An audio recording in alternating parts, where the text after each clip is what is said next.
Je te souhaite la bienvenue. Juste avant de commencer, une petite information. Cette vidéo est extraite de l'émission en direct La Ligne Rouge des hauts potentiels dans laquelle tu peux poser tes questions et obtenir une réponse personnalisée. Cette émission est diffusée en direct chaque jeudi soir à 19h, heure de Paris, 13h, heure de Montréal, dans le groupe Facebook privé des élèves de l'Université des hauts potentiels.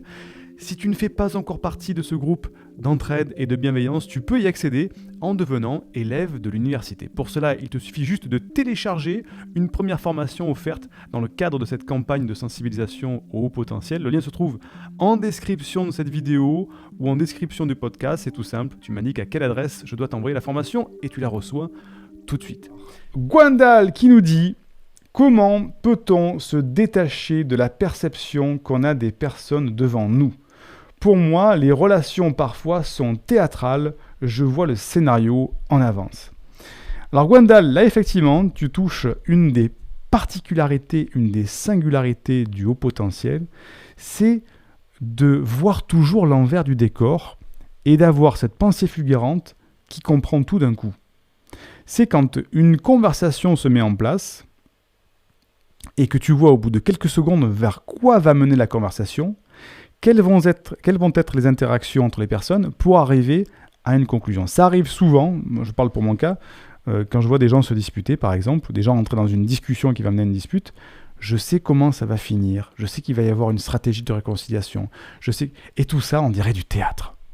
On voit très bien que dans les relations, oui, ils ne sont pas d'accord, ils ont besoin d'exploser pour parler leurs problèmes, et ensuite, il y en a un qui va pleurer, l'autre va partir, puis 2 jours après, il va revenir, ils vont se prendre dans les bras pour se réconcilier, et on voit la mécanique du comportement social. Donc effectivement, Gwendal, on comprend de manière fulgurante souvent les situations, parce qu'on capte tellement d'informations ensemble qu'on arrive par rapport à sa banque de mémoire qu'on a en tête, à dire « Ah tiens, ça correspond à telle situation, voilà comment ça va se dérouler, hop, ça sort de ma mémorisation, je sais que tel cas va donner telle situation, et j'ai déjà l'information, je sais déjà comment ça va se passer. » Donc effectivement, c'est ça, cette sensation d'avoir le scénario qui se déroule et d'être comme un spectateur dans un film qu'on a vu 25 fois en disant « Bon, je sais comment ça va se passer, je m'ennuie parce que je sais déjà comment ça va finir tout ça. » Comment peut-on se détacher de la perception qu'on a des personnes devant nous ? On ne peut pas. On ne peut pas, Gwendal. C'est notre propre fonctionnement. On est comme ça. C'est comme demander, je sais pas moi, à un chien de ne pas être un chien, à un cheval de ne pas être un cheval. Un haut potentiel ne peut pas ne pas être haut potentiel. Donc, on ne peut pas se détacher de ça. Par contre, comment faire pour transformer ça de manière positive et que ce soit utile, là, ça devient intéressant. C'est dire, ok, j'ai cette capacité à toujours comprendre les situations beaucoup plus rapidement. Est-ce que ça ne ferait pas de moi un bon conseiller, un bon coach, un bon thérapeute, en tout cas quelqu'un qui peut aider les gens à désamorcer avant que tout ça se produise ?